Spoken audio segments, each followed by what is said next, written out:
Alright everyone, so it's been a while since I did a proper video, but here I have Hopometer V2. Now it's a little different than the one I built well over a year ago now. I'm in the train station car park on one of the train stations here in Barry, because it's quiet and there's no one around, it's flat, it's pretty stony, but I can live with that. I did go to a couple of locals and try and see if I can get something going there, but now just full of kids with scooters getting in the way.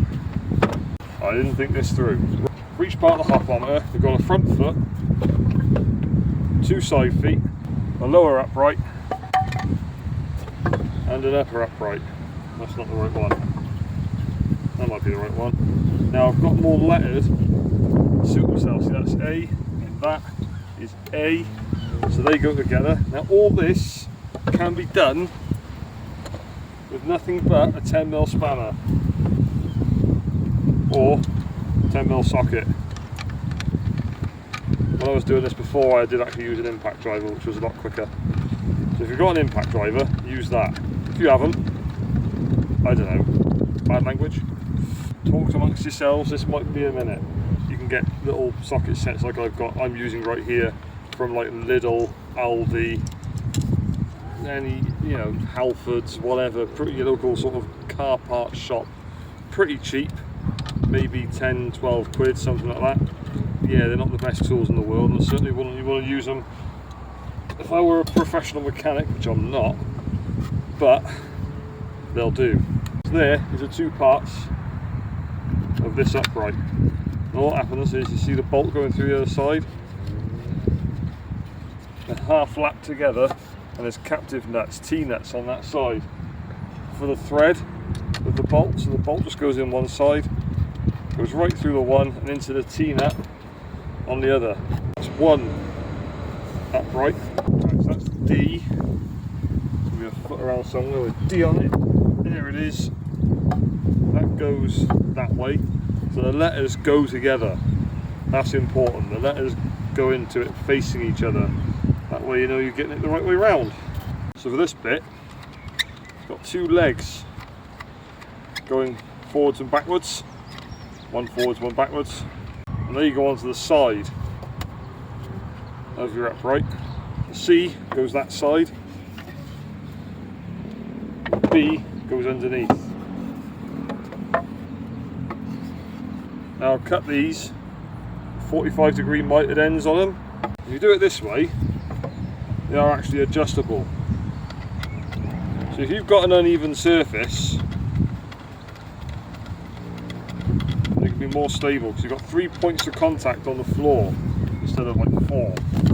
Now the point of having 3 bits of contact is it's all adjustable. There's your 3 points of contact on the floor. These of course move, and you can sort of level it out, and then probably could do with an extra washer on there so it doesn't bed itself into the wood so hard. There you go. That's not going anywhere. That's not going to fall over. And you can still move them a little bit if you have to. They're not locked in tight with 2 bolts. They will still pivot, although they are tight enough to not fall over. And all that with a 10mm socket on an extension bar on a socket screwdriver thing. There's your hopometer stand ready to go. Nice and simple, nice and cheap. Now something worth mentioning before I go putting this top one on is the dowels are at angles. There's the numbers on top. I'm never going to hop 60. Hell, I struggle to hop 30. But they are at an angle so that when you put your stick on there, more about that in a minute, it doesn't so easily fall off.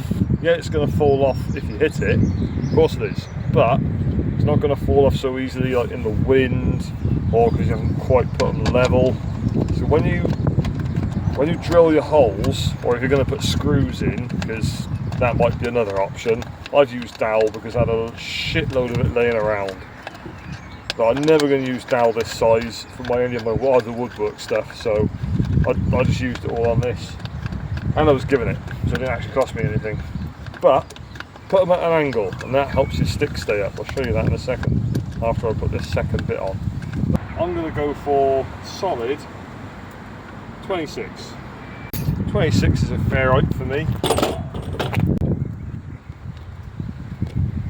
Just turn it round so that Oh yeah, about the sticks. This is bamboo that's spray painted luminous orange. That's a good tip. You can see it even when the light's crap. Go 25 for a kick off. I haven't even warmed up yet. In all fairness, that was my first hop of the day.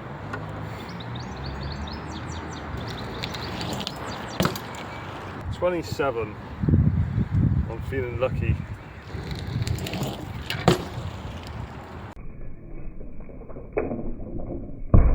Pretty certain I touched that.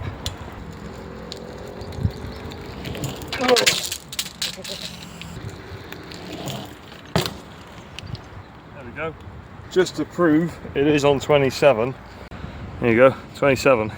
There's a couple of clips I want to get for my ride on edit. They do involve 180 over things, and I'm not very confident with 180 over things, so this is really going to help me if I can actually like get a decent height 180 using the hopometer to help me gain the confidence to get over these things. Because one of them is only like middle of the top tube height, and that's, I'm not sure how high that is actually. I have to measure it compared to this, and yeah, something like that.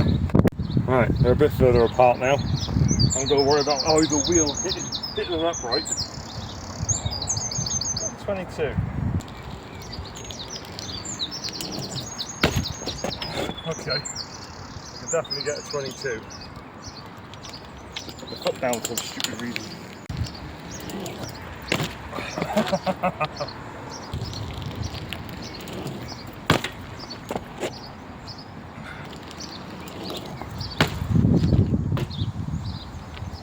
$22. And just to prove I'm not full of shit, now I'm going for 24, because that's what I've done best. Although it's sagging in the middle a bit, so it's more like, so look, that's 22. Okay, 22. Okay. See, that's the worst that can happen.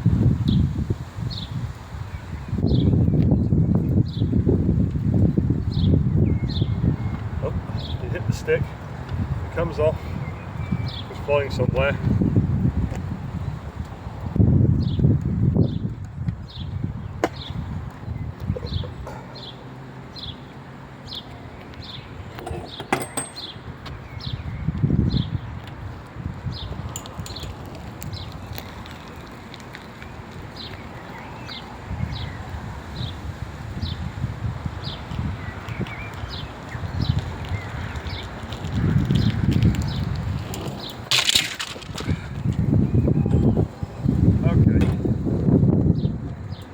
Wheel's getting over, back wheel isn't.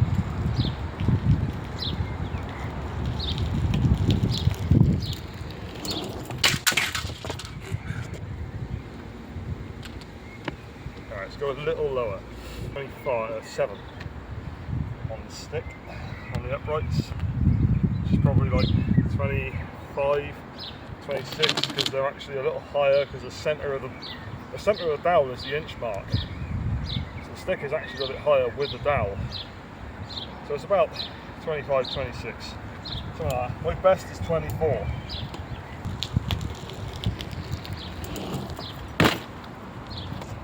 Oh yeah! Fucking have that.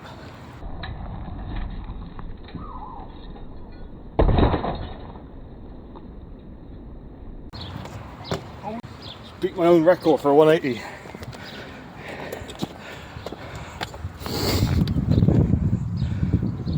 Fuck yeah. Oh, that was fucking rad. I'm happy as a pig in the proverbial shit now. There's a new type of hopometer for you all to build. They don't cost a great deal. You can get all the pallet wood, which most of us probably can in our local area. All you need is some pallet legs. They look like 3x2, but they're actually not. Load of bolts from B&Q.